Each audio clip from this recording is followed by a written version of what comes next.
1991 সালে বাংলাদেশে সরকারি চাকরিতে নিয়োগের ক্ষেত্রে প্রথমবার বয়স বাড়ানো হয়। বয়স ছিল তখন সরকারি চাকরিতে নিয়োগের ক্ষেত্রে সর্বোচ্চ 27, এইটাকে পরিবর্তন করে তারা করেছিল 30। অর্থাৎ আজকে থেকে 33 বছর আগের ঘটনা। এই 33 বছর আগে বাংলাদেশের মানুষের গড় আয়ু ছিল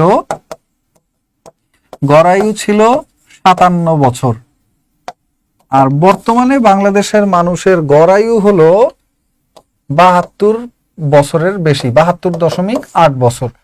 তো সেই হিসেবে এখন সরকারি চাকরিতে নিয়োগের বয়স আগে 57-তে যদি 30 থাকে, এখন 72-এ এসে এই বয়সটা 35 আপনারা করতেই পারেন।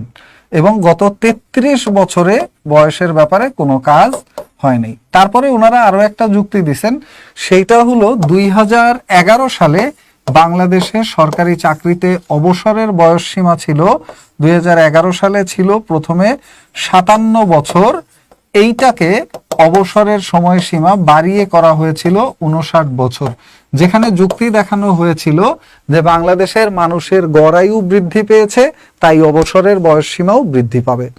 অবসরের বয়স সীমা আগে ছিল বাংলাদেশের 57 বছর, এইটাকে করা হয়েছে 59 বছর। তাহলে যেহেতু বয়স বেড়েছে সেহেতু বাংলাদেশের মানুষের এখন নিয়োগের ক্ষেত্রেও বয়সটা বাড়ানো দরকার, অথবা উন্মুক্ত করে দেওয়া দরকার। হয় বাড়ানো দরকার, না হয় বিশেষ বিবেচনা এটা উন্মুক্ত করে দিতে পারে। বিষয়টা কি আমি আরো ভালোভাবে বুঝাই বলি। বাংলাদেশে সর্বশেষ 2টা ইস্যু গেছে, যার মধ্যে একটা ইস্যু ছিল হলো করোনা, আপনার করোনা। এই করোনায় প্রায় সকল চাকরি প্রার্থীদের 2 বছরের মতো বয়স নষ্ট হয়েছে। এখন ওই করোনাকালীন সময়ে যার বয়স ছিল 25 বছর, সে এটার ক্ষতিপূরণ 2 বছরের কি পেয়েছে? সে পায়নি। কিন্তু ওই করোনাকালীন সময়ে যার বয়স ছিল 30 বছর, মানে 30 বছর একেবারে এক্সাক্ট না, তার থেকে একটু কম, ধরেন 29 বছর 5 মাস বা 29 বছর, এরা ক্ষতিপূরণ পেয়েছে। কারণ যাদের বয়স 30 হয়ে গেছিল তাদের জন্য একটা ব্যাকডেট দেওয়া হয়েছিল 2.5 বছরের, অর্থাৎ 2.5 বছরের পিছনের প্রার্থীও অ্যাপ্লাই করতে পারতো, এটাকে ব্যাকডেট দেওয়া হয়েছিল। কিন্তু যাদের বয়স তখন 25, 23, তারা কিছুই পেল না এই ব্যাকডেটে। ফলস্বরূপ এই যে করোনার ক্ষতিপূরণ যেটা, সেটা কিন্তু যাদের বয়স তখন 23, 24, 25 ছিল তারা কেউ পায় নাই। এবং দ্বিতীয় যেই ব্যাপারটা, আমাদের দেশে একটা মানুষ গ্রাজুয়েশন, অনার্স, মাস্টার্স এটা কমপ্লিট করে কবে? এটা কমপ্লিট করে আমাদের দেশে 23 থেকে 25 বছর, এমনকি ক্ষেত্রভেদে কোনো কোনো জায়গায় 26-27 বছর লেগে যায় একজনের অনার্স মাস্টার্স কমপ্লিট করতে। যেখানে কিনা আমাদের চাকরিতে বলা আছে, চাকরিতে আবেদনের ন্যূনতম বয়স হলো 21 বছর এবং সর্বোচ্চ 30 বছর। তা আপনারা একটু বলেন তো, কে কত বছর বয়সে গ্রাজুয়েশন করছেন? 21 বছর বয়সে দুনিয়ার কেউ গ্রাজুয়েশন করে বাংলাদেশে? বাইরের দেশের কথা আমি বলবো না, বাংলাদেশে কেউ 21 বছরে গ্রাজুয়েশন করতে পারে? 22 বছরে পারে? 23 বছরে পারে? অন্তত 24 থেকে 25 বছর বয়স হয়, এবং ক্ষেত্র বিশেষে কিছু কিছু জায়গায় এটা 26-27 বছরও লেগে যায় অনার্স মাস্টার্স কমপ্লিট করতে। তারপরে আপনার সার্টিফিকেটের মেয়াদ থাকবে মাত্র 3 বছর, মানে তারপরে আপনার সার্টিফিকেটের মার্কেটে ভ্যালিডিটি থাকবে 3 বছর বা 4 বছর, তারপর আপনার সার্টিফিকেট শেষ। এটা হয়? এটা যুক্তিসঙ্গত কথা? মানে আপনি 27, 28, 30 বছর পড়লেন কেন? কারণ আপনার এই 3 বছর চাকরির মেয়াদ থাকবে, এরপর আপনার সার্টিফিকেট দিয়ে আর বাংলাদেশে কোনো কাজ করতে পারবেন না। তাহলে আপনার চাকরির সর্বোচ্চ বয়সটা কেন 30 বছর থাকবে? ওয়াই? মানে আপনার সার্টিফিকেট যেটা 25 বছর বসে অর্জন করলেন, এটার ভ্যালু আর মাত্র 5 বছর, 3-4 বছর? না, এটা কোনোদিনই হওয়া উচিত না। বাইরের দেশগুলোর কথা যদি আমরা বলি, বাইরের দেশগুলোর কথা বললে ইউএসএ এবং কানাডায় সরকারি চাকরিতে প্রবেশের বয়স হলো 59 বছর, মানে আপনি যে কোনো সময় এসে ইউ আর ওয়েলকাম। এটা যদি থাকে, অনেকে বলে যে বেকারত্ব বাড়বে, অ্যাকচুয়ালি এতে বেকারত্ব বাড়বে না। কারণ কি, যেই ছেলেটা 24 বছর বয়সে অনার্স শেষ করছে, ওর সামনে আজীবন পড়ে আছে সরকারি চাকরিতে ঢোকার জন্য।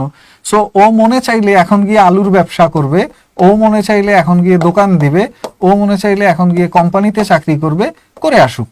করে গিয়ে 2-4 বছর পর ওর যদি মনে হয় যে আমার এখন সিচুয়েশন খারাপ, আমি ব্যাক করব, কোথায়?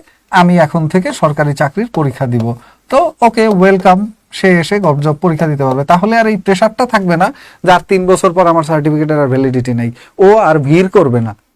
তারপর মেয়েদের ক্ষেত্রে বিয়ে শাদী হয়ে যায়, বিয়ে শাদী তো মাস্ট হবেই হবে, অনার্সে হবে, না হয় মাস্টার্সে হবে, না হয় মাস্টার্স পাশের পর বিয়ে হবেই হবে।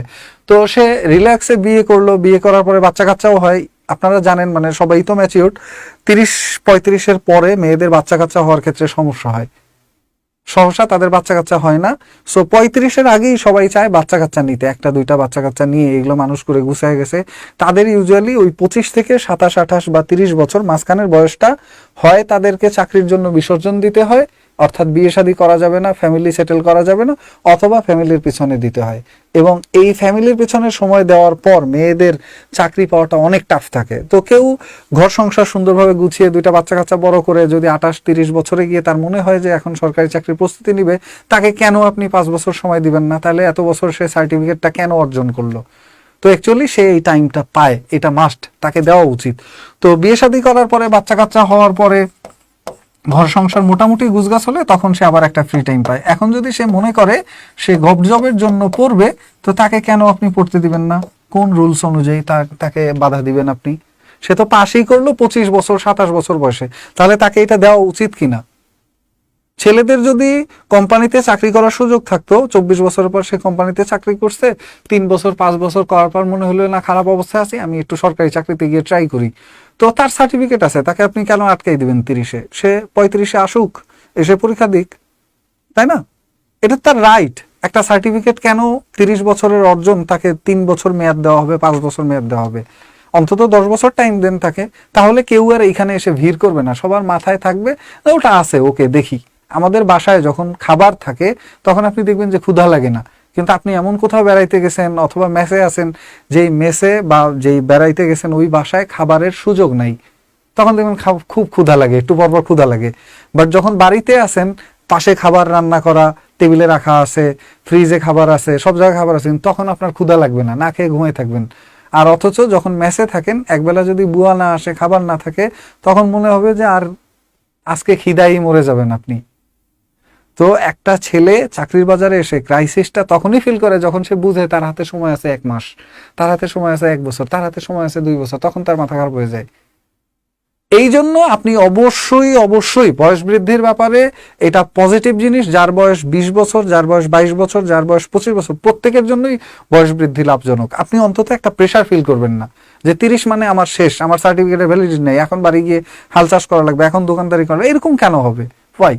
এই বিষয়গুলো আপনারা ছড়াই দেন, ভিডিওটা সবাইকে জানাই দেন বা মেনশন করে দেন, বাকিরাও দেখুক যারা এটার বিপক্ষে যাইতে চায়। আউটসোর্সিং না, কোটা ব্যবস্থা, সবখানে একই পদ্ধতি অ্যাপ্লাই করা হোক। প্রাইমারি নিবন্ধন এগুলোর ব্যাপারে আপডেট বলে দিছি।